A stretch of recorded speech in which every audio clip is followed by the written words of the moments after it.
मेरे प्यारे आईटीआई परिवार के सभी सदस्यों का फिटर फाइटर चैनल में बहुत बहुत स्वागत है। हम जानते हैं कि हमारे जितने भी आईटीआई परिवार के बच्चे हैं, कुछ अप्रेंटिस के लिए तैयारी कर रहे हैं, कुछ गवर्नमेंट जॉब के लिए तैयारी कर रहे हैं। तो अप्रेंटिस के लिए जो पेपर होता है उसमें भी ट्रेड थ्योरी आती है, जो अभी हाल ही में पेपर होने वाला है। बीएचएल झांसी का, भोपाल का हो चुका है, झांसी का होने वाला है, इसके बाद हरिद्वार का होगा और रेलवे का होगा, हर जगह का होता रहता है। तो जो बी जो आईटीआई अप्रेंटिस का जो पेपर होता है उसमें भी ट्रेड थ्योरी आती है। जो हमारे गवर्नमेंट जॉब का होता है आईटीआई का बाद, उसमें भी ट्रेड थ्योरी आती है। तो आज हम 100% सिलेक्शन करने वाले, जिसमें आपका अप्रेंटिस का भी 100% सिलेक्शन हो जाएगा अगर आप अप्रेंटिस में जाओगे, और यदि आप नौकरी में जाओगे तो भी आपका 100% सिलेक्शन हो जाएगा। हम चुनिंदा मोस्ट इम्पोर्टेंट वही क्वेश्चन बताएंगे जो आपके एग्जामों में हमेशा आते हैं। जो नहीं आते हैं उनको हम हटाते जाएंगे, जो आते हैं उनको हम बताते जाएंगे। आपको स्क्रीन पर एक क्वेश्चन दिख रहा होगा, देखिए सामने आपको स्क्रीन पर एक क्वेश्चन दिख रहा होगा, मैं पढ़ देता हूं। व्यक्तिगत सुरक्षा कौन सी होती है? यानी व्यक्तिगत, अब व्यक्ति तो आप जानते इंसान आदमी होता है, हम भी हो सकते, आप भी हो सकते, अप्रेंटिस वाला भी हो सकता, परमानेंट नौकरी वाला भी हो सकता है। तो ये क्वेश्चन काफ़ी मोस्ट क्वेश्चन है, वेरी मोस्ट क्वेश्चन है, जो हमारे अप्रेंटिस झांसी के पेपर में भी कई बार आया है, आ सकता है, भोपाल में भी आया है और गवर्नमेंट जॉब में भी आया है। व्यक्तिगत सुरक्षा कौन सी होती है? क्योंकि देखिए हम नौकरी कर रहे हैं, अप्रेंटिस कर रहे हैं, अगर हम अपनी सुरक्षा नहीं कर पाएंगे तो बेकार है।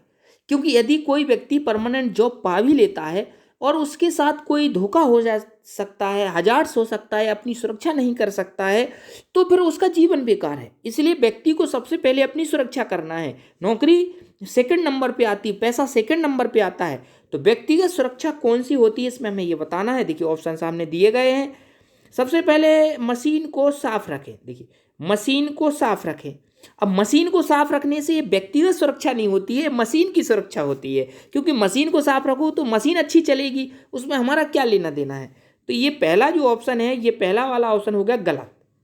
दूसरा ऑप्शन हम चलते हैं, अपने काम पर ध्यान दो। भाई देखिए हम अगर अपने काम पर ध्यान देंगे, मान लीजिए मैं बाइक चलाता हुआ जा रहा हूँ, मैं बाइक चला रहा हूँ तो मैं अपनी बाइक पर ध्यान दे रहा हूँ कि आगे ट्रैफिक है या पीछे से कोई कार आ रही है, बगल में टैक्सी निकल रही है। तो अगर हम अपने काम पर ध्यान देंगे तो हमारा एक्सीडेंट नहीं होगा, हमारी मोटरसाइकिल अच्छी चलेगी। तो देखिए व्यक्तिगत सुरक्षा कौन सी होती है, वो यही होती है कि अपने काम पर ध्यान दें। अगर हम अपने काम पर ध्यान देंगे तो हम दुर्घटना से बच सकते हैं। यानी कोई भी काम हम कर रहे हैं, अगर हम अपने काम पर ध्यान देंगे तो हमारा काम अच्छा होगा। हमें अपने काम पर ध्यान नहीं देंगे, हम दूसरे काम पर ध्यान देंगे तो हमारा काम में एक्सीडेंट हो जाएगा। तो व्यक्तिगत सुरक्षा होती है अपने काम पर ध्यान दें। गैंगवे और फर्श को साफ रखना, देखिए गैंगवे और फर्श को साफ करना ये व्यक्तिगत नहीं है, ये सामाजिक हो जाती है। क्योंकि फर्श पर तो अधिकारी भी निकलेगा, वर्कर भी निकलेगा, लेबर भी निकलेगी, ठीक है, कैंटीन वाले भी निकलेंगे, और सभी लोग निकलेंगे। तो जो गैंगवे को साफ रखें, ये सी ऑप्शन में दिया गया है, ये सामाजिक सुरक्षा है, व्यक्तिगत सुरक्षा नहीं है। तो हमें इन कीवर्ड्स को ध्यान रखना है। अब आगे हम और देखते हैं, डी ऑप्शन एक दिया गया है, इसमें क्या है, टूल्स को उसके उचित स्थान पर रखें। अब देखिए जो डी ऑप्शन दिया गया है ये क्यों गलत है? ये डी ऑप्शन इसलिए गलत है कि भाई टूल्स को हम उचित स्थान पर रखेंगे तो ये टूल्स की सुरक्षा है। अगर हम टूल्स को गलत स्थान पर रखेंगे तो टूल खराब हो जाएगा। जैसे मान लीजिए हमारी ड्रिल है, तो ड्रिल को अगर हमने कहीं फेंक दिया तो ड्रिल का पॉइंट टूट जाएगा। तो ये ड्रिल की सुरक्षा ज़्यादा है, व्यक्तिगत सुरक्षा नहीं है। व्यक्तिगत सुरक्षा कुछ परसेंट हो सकती है इसमें कि हमें परेशान होना पड़ेगा, लेकिन उससे हमारे मेहनत का लॉस होगा। लेकिन वो जो सुरक्षा है वो टूल्स की सुरक्षा है। तो इसीलिए डी आंसर इसका गलत हो जाएगा। तो इसका करेक्ट आंसर होगा अपने काम पर ध्यान दें। अगर हम अपने काम पर ध्यान देंगे तो स्वयं की सुरक्षा करेंगे, और स्वयं की सुरक्षा करेंगे तो वो व्यक्तिगत सुरक्षा कहलाएगी। तो ये वेरी वेरी मोस्ट क्वेश्चन था।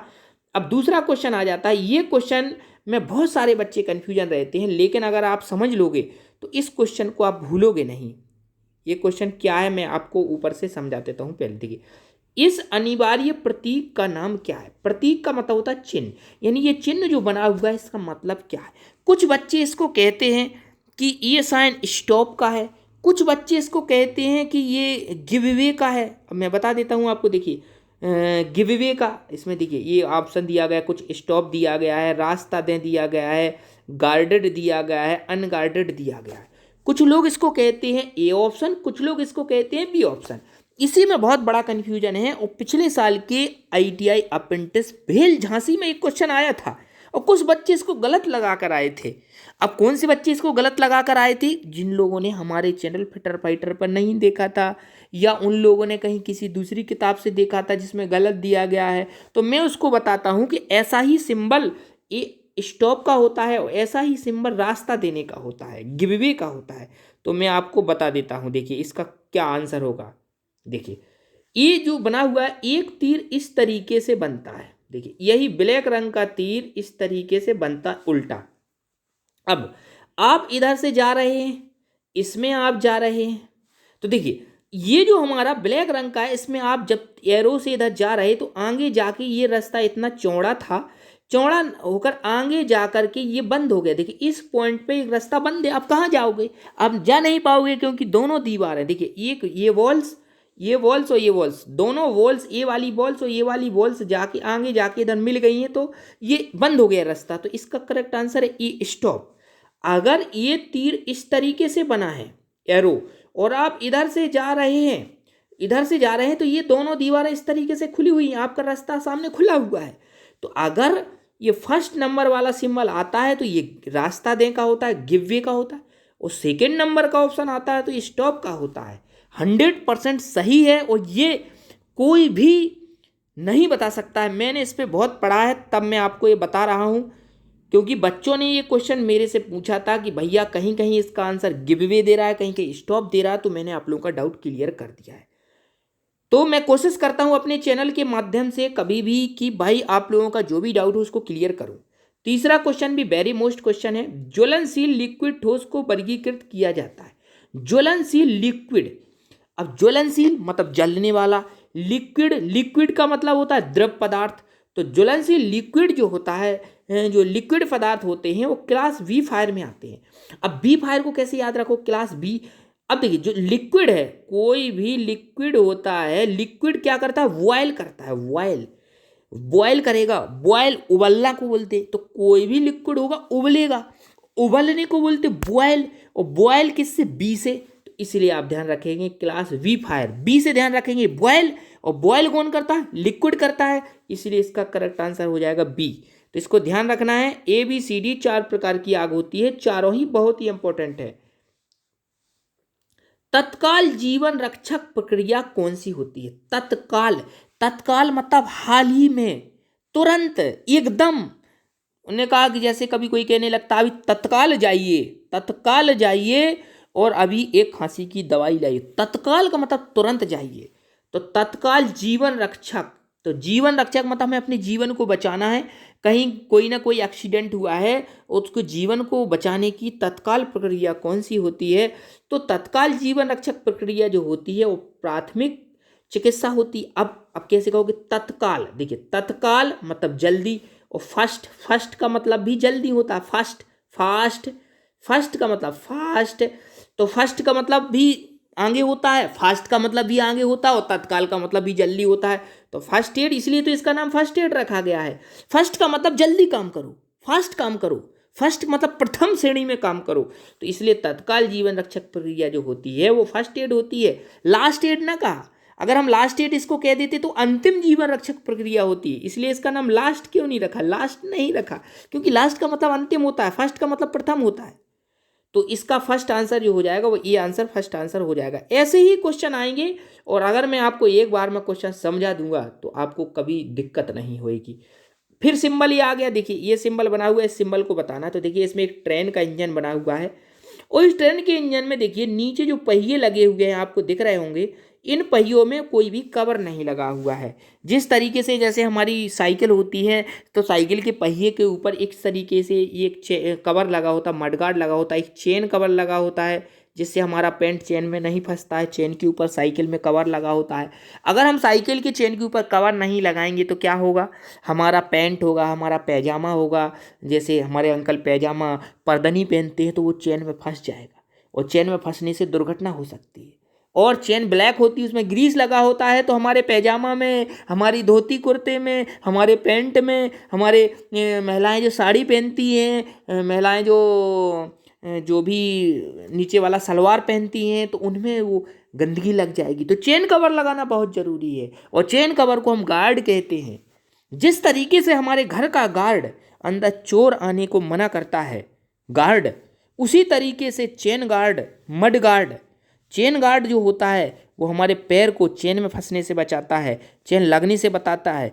मड गार्ड जो होता है, मड मड मतलब मिट्टी से हमें बचाता है, तो गार्ड हमारी बचत करता है। होम गार्ड जो होता है हमारे घर की बचत करता है। तो इसी तरीके से इसमें गार्ड नहीं लगाया गया है, तो इसका जो करेक्ट आंसर होगा वो होगा सी, अनगार्डेड। अगर इसमें गार्ड लगा होता तो उसको बोलते गार्डेड, वो गार्ड नहीं लगा इसलिए अनगार्डेड। दोस्तों अपना जो चैनल है वो फिटर फाइटर है, आपको सामने देखिए ये लिख रहा होगा लोगो में, ये सामने आपको दिख रहा है, देखिए ये लिखा है फिटर, ये लिखा फाइटर। तो दोस्तों फिटर फाइटर चैनल जो है हकीकत बातें बताता रहता है। यदि आप लोगों को अच्छी लगे तो लाइक कर देना, थोड़ा और अच्छी लगे तो लाइक के साथ सब्सक्राइब कर देना, और ज़्यादा अच्छी लगे तो लाइक भी करना, सब्सक्राइब भी करना, बेल आइकन भी दबाना, और आपको बहुत बहुत बहुत अच्छी लगे तो तीनों कर देना। और यदि आपको बहुत बहुत बहुत बहुत बहुत अच्छी लगे तो आप वीडियो को साथ में शेयर भी कर देना, क्योंकि यदि ये चैनल कोई गलत बात बताए तो आपको अधिकार है आप कमेंट कर देना। मैं उस गलती को देखूंगा क्या गलती है, मुझ में गलती है या आप में गलती है। और जब आपकी गलतियां निकल जाएंगी जिस दिन, उसी दिन आपको गवर्नमेंट जॉब मिल जाएगी, क्योंकि आपकी छोटी छोटी गलतियां आपकी गवर्नमेंट नौकरी में बाधा बन जाती हैं। और उसी एक नंबर की गलती से आपका सिलेक्शन रुक सकता है, और वही एक नंबर करोड़ों का है, क्योंकि अगर एक नंबर अधिक होता आपकी नौकरी लगती, आप करोड़ों के मालिक बन जाते, और एक नंबर नहीं होता है तो आप करोड़ों से बिछड़ जाते हैं। खैर ये बात बाद में करेंगे, अभी क्वेश्चन पर आ जाते हैं। क्वेश्चन ये है, लकड़ी की अग्नि, मतलब लकड़ी में आग लगी है, लकड़ी की आग तो अपन जलाते ही रहते हैं, कागज में भी आग जलाई होगी छोटों में, भाई तुम लोगों ने कागज बहुत जलाते थे, तो मम्मी कहती थी कागज मत जलाओ विद्या नहीं आएगी। ये अच्छी बात है, कागज नहीं जलाना चाहिए। कपड़े के कारण लगी आग, कभी कभी कपड़े में भी आग लग जाती थी। क्यों? क्योंकि जब हम सर्दियों में तापते थे और उसमें अलावा जलता था और ज़्यादा वहाँ पास में बैठ जाते हैं तो कपड़ों में भी आग लग जाती है। किस क्लास के अंतर्गत आती है? अब देखिए, सबसे पहले जो आग बनी थी वो लकड़ी में लगाई गई थी। तो जब सबसे पहले जो लकड़ी की आग बनी थी तो उसको ए ही ग्रेड दिया जाएगा, क्योंकि देखिए जो सबसे पहले जो चीज़ बनती है उसको ए बोला जाता है, जो दूसरे नंबर पे बनती है उसको बी बोला जाता है, जो तीसरे नंबर पे बनती है उसको सी बोला जाता है, जो सबसे लास्ट में बनती है उसको डी बोला जाता है। तो लकड़ी की आग सबसे पहले बनी थी इसलिए उसको ए ही नाम दिया जाएगा, क्योंकि गिनती अल्फाबेट जो होता है वो ए से ही शुरू होता है। तो इसका करेक्ट आंसर हो जाएगा क्लास ए फायर। अब बी सी डी क्या होती है, आप चैनल से जुड़े रहिए, सब कुछ पता चल जाएगा आपको। इसके बाद 7वां क्वेश्चन है, कार्बन टेट्रा क्लोराइड, इसको सीटीसी का फुल फॉर्म है जी। सीटीसी का फुल फॉर्म होता है कार्बन टेट्रा क्लोराइड, ये भी कई बार आ चुका है।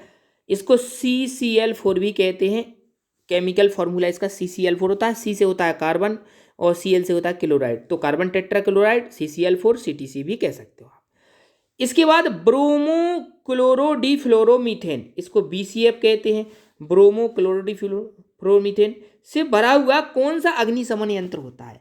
अब आपको ये थोड़ा कठिन सा लग रहा होगा ना, कठिन सा नाम लग रहा होगा, तो जो कठिन सा नाम होता है ये होता है इलेक्ट्रिकल फायर वाला। तो भाई इलेक्ट्रिक भी कठिन चीज़ है, इसका नाम भी कठिन होता है, इसीलिए इसे इलेक्ट्रिक फायर पर यूज करते हैं। और इलेक्ट्रिक फायर पर जो यूज करते हैं उसे बोलते हैं हेलन एक्सटिंग्विशर। अब इसको कैसे याद रखो भाई, हेलन, आपको हेलन नाम कैसा लग रहा? अंग्रेज का नाम लग रहा भैया, कोई अंग्रेजन है जे, अंग्रेजन हेलन अंग्रेजन है। अब अंग्रेजन देख को कुछ हो रहा होगा, हेलन अंग्रेजन, हेलन अंग्रेजों का नाम होता है। और ये नाम भी अंग्रेजों जैसे लग रहे हैं, कार्बन टेट्रा क्लोराइड, ब्रोमो क्लोरोडीफ्लोरोमीथेन, तो इसीलिए आपको ध्यान रखना है अंग्रेजन है हेलन, इसलिए carbon tetra chloride, bromo chloromethane, इसको ध्यान रखना है अंग्रेजन से। इसके बाद 8वां क्वेश्चन है, कौन सा यंत्र व्यावसायिक खतरे के अंतर्गत आता है? अब देखिए, यांत्रिक को क्या बोलते हैं? मैकेनिकल, यांत्रिक को मैकेनिकल बोला जाता है भैया, मैकेनिकल ही ट्रेड है अपनी, फिटर ट्रेड को इंजीनियरिंग में मैकेनिकल कहते हैं। तो तो मैकेनिकल खतरा कौन सा होता है भैया? अभी अभी हम बता चुके भैया। देखो शोर जो होता है, जो नॉइज नहीं होता है, टॉक्सिक नहीं होता है, अनस्किल्ड नहीं होता है, देखिए देखिए अनगार्डेड। अभी अभी मैंने बताया था कि अगर हम चेन पे कवर नहीं लगाएंगे तो हमारा पैजामा चेन में फंस जाएगा। और जब जो चेन होती है वो होती है मैकेनिकल काम, गियर होता है मैकेनिकल काम, इसलिए गियर पे भी गार्ड लगाया जाता है, ग्राइंडर पे भी गार्ड लगाया जाता है, चेन पे भी गार्ड लगाया जाता है, घर में भी गार्ड लगाया। अरे गई भाई भाई, घर मैकेनिकल नहीं होता है, घर तो बायोलॉजिकल होता है, लेकिन घर में जो गार्ड लगता है उसे हम होम गार्ड कहते हैं भाई, उसे गार्ड नहीं कहते। तो इसका करेक्ट आंसर हो जाएगा डी। अगला 9वां क्वेश्चन है, देखिए ये 9वां क्वेश्चन, घायल व्यक्ति के रक्त स्राव को कैसे रोके? इसमें दो ही ऑप्शन है इधर। तो रक्त स्राव को रोकने के लिए पट्टी बांधना है हमें, उसके ऊपर पट्टी बांध लेना है और उसको दबा लेना है। जैसे हमें छोटे में क्या होता था, जब हम खेतों पर जाते थे तो हमें कांटा लग जाता था, तो हम कांटे को निकाल करके अंगूठे से दबा लेते थे। तो अगर हमारे पास पट्टी नहीं है तो हम अंगूठे से दबा सकते हैं, और अगर हमारे पास पट्टी है तो पट्टी को लगा करके हम दबा सकते हैं। तो पट्टी बांध लेंगे हम, वो पट्टी से दबा लेंगे उसको, ठीक है ना, पट्टी से उसको हम दबा लेंगे। और इससे बेस्ट कोई आंसर होगा तो वो भी हो सकता है। दोस्तों आप लोगों को लग रहा होगा कि वीडियो बड़ा हो रहा है, भाई वीडियो थोड़ा सा बड़ा होगा, लेकिन पक्का फिटर फाइटर का वादा है, ये पटेल भैया का वादा है। अगर आपने ये क्वेश्चन पढ़ लिए होंगे तो सारे क्वेश्चन याद हो गए होंगे। अगला लास्ट क्वेश्चन है आज का, देखिए ये एक चिन्ह बना हुआ है, इस चिन्ह को बताना है अपन को क्या है। इस चिन्ह में एक आदमी जो है उस चिन्ह से जा रहा है, हम एक ऑप्शन इसके बता देते हैं। देखिए इसमें स्कूल नहीं है, क्यों? क्योंकि इसमें बस्ता नहीं टांगे वो, अगर बस्ता टांगे होता पीठ पर तो स्कूल हो जाता, पीठ पर बस्ता नहीं है तो ये आंसर गलत हो गया इसका, तो मैं ये को क्रॉस कर देता हूँ।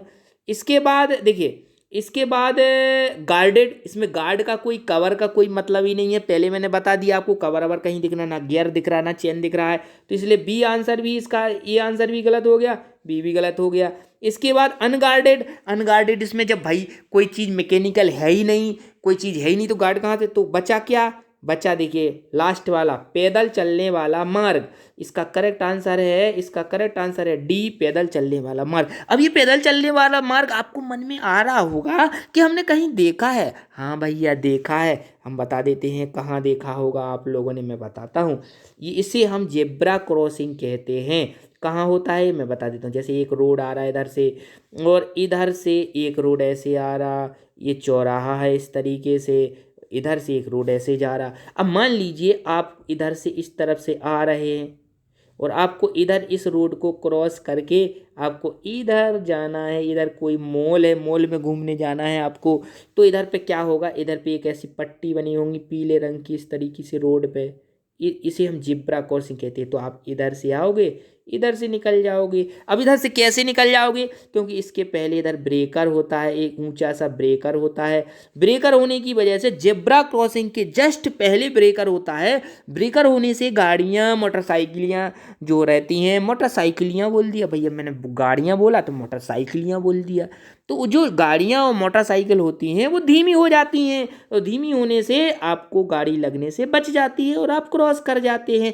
रेड लाइट पर भी जेब्रा क्रॉसिंग होती है, तो आप जिस सिटी में जाएं, शहर में जाएं, तो जेब्रा क्रॉसिंग से ही क्रॉस करें, वहाँ पर आपको कोई टेंशन लेने की ज़रूरत नहीं है। तो दोस्तों ये मैंने आप लोगों के 10 क्वेश्चन बताए जो अप्रेंटिस भेल झांसी के एग्जाम में भी आएंगे और नौकरी में भी आएंगे। तो आप दोनों की एक साथ तैयारी करिए और फिटर पटर से जुड़े रहिए। कोई दिक्कत हो, पढ़ाने का तरीका आपको गलत लगे तो भी कमेंट करना, और अच्छा लगे तो भी कमेंट करना। आज के लिए इतना ही। जय हिंद, जय भेल, जय भारत।